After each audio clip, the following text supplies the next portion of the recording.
ကြားဖြတ်ရေးကောက်ပွဲမှာအနိုင်ရရှိခဲ့တဲ့တောင်ငူမြို့အမျိုးသားဒီမိုကရေစီဖွဲ့ချုပ်ပြည်သူ့လွှတ်တော်ကိုယ်စားလှယ်ဦးအောင်စိုးမြင့်အတွက်အောင်ပွဲကလှည့်လည်ဖို့လာရောက်ဆောင်ရွက်နေတဲ့ပြည်သူလူထုကိုဒီကနေ့နေ့လည်ကပြောဆိုလိုက်တာပါ။စီချားမီတော့လှည့်လည်တဲ့အစီအစဉ်ကိုဖျက်သိမ်းပါတယ်။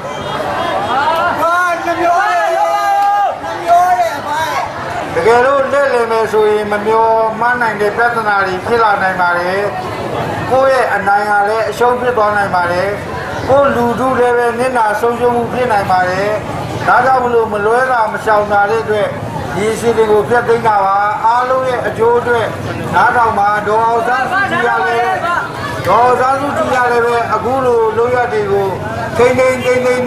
ဘက်ကတီးခံကြဖို့မေတ္တာရက်ခံတဲ့စာထုတ်ပြန်ထားပါတယ်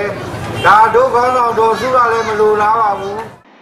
သက်ဆိုင်ရာအာဏာပိုင်တွေနဲ့တည်ဆုံပြီးမှအခုလိုရဆိုင်မှုဆုံးဖြတ်လိုက်တာလည်းဖြစ်ပါတယ်ဒါကြောင့်အာဏာပိုင်အဖွဲ့အစည်းတွေကတာဝန်ရှိတဲ့ပုဂ္ဂိုလ်တွေ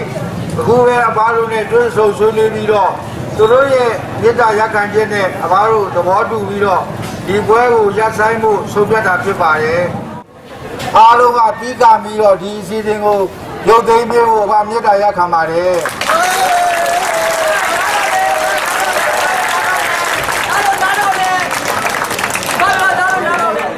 အခုလာတရနေ့ကလည်းအဖွဲ့ချုပ်ဥက္ကဋ္ဌဒေါအောင်ဆန်းစုကြည်ကတစ်ဖက်အဖွဲ့အစည်းနဲ့လူပုဂ္ဂိုလ်တွေကိုစိတ်ထိခိုက်စိတ်မကောင်းဖြစ်စေမဲ့အပြောအဆိုအမှုရာတွေကိုလုံးဝဆောင်ထားရမယ်လို့ပြင်ဆင်ချက်ထားထုတ်ပြန်ခဲ့ပါသေးတယ်။ဒီမှာနေကတင်းကျပ်လို့ထားပါ